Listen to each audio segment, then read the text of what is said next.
Hey guys, welcome to another hero guide here in the Void MLA channel. In today's episode, we're going to look at Nimbus Eudora. So let's begin with her skills. With this skill, Eudora grants all allies something called the power of lightning. And what this does is it increases the damage dealt by their next 18 basic attacks based on the target's max HP.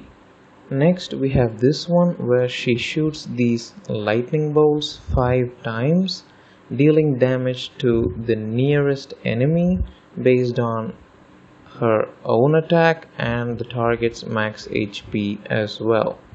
Now with her ultimate she summons 2 of these phantoms which last 8 seconds, and when these phantoms are on the battlefield, 99% of the damage taken by Eudora is transferred to them instead.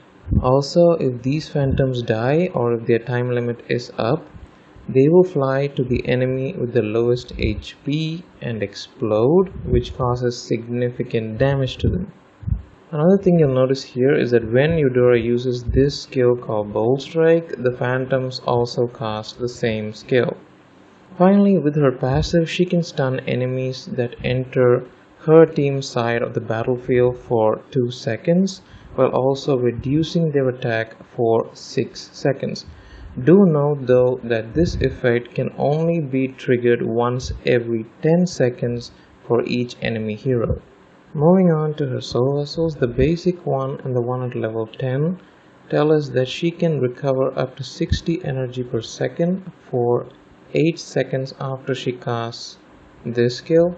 The skill at level 20 tells us that in addition to dealing damage, when a phantom explodes on an enemy, it will also restore 25% of Eudora's max HP. And the last one says that after Eudora and her phantoms deal damage to an enemy 24 times, that enemy will be stunned for 1 second.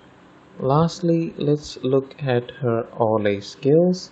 These are all about her ultimate, and what these say is that after she casts her ultimate, for the next 8 seconds, her basic attack will become Bolt Strike instead, and for the next 4 seconds, the damage transferred to her phantoms is further reduced up to 80%. So in summary, she can deal quite a bit of damage and her phantoms can significantly boost her survivability. To me, at first glance, she looks like she could work really well in a martial team. For example, you could very easily use 1-1 to swap with an enemy and bring them to your side of the battlefield, which would then trigger this passive. Also, since this buffs the basic attacks of all allies, it would really benefit marksmen like Erythel and Clint too. So that was a quick guide to the latest Tinted Mirage hero, and I hope you found it useful as always. Thanks for watching, and I'll see you in the next one.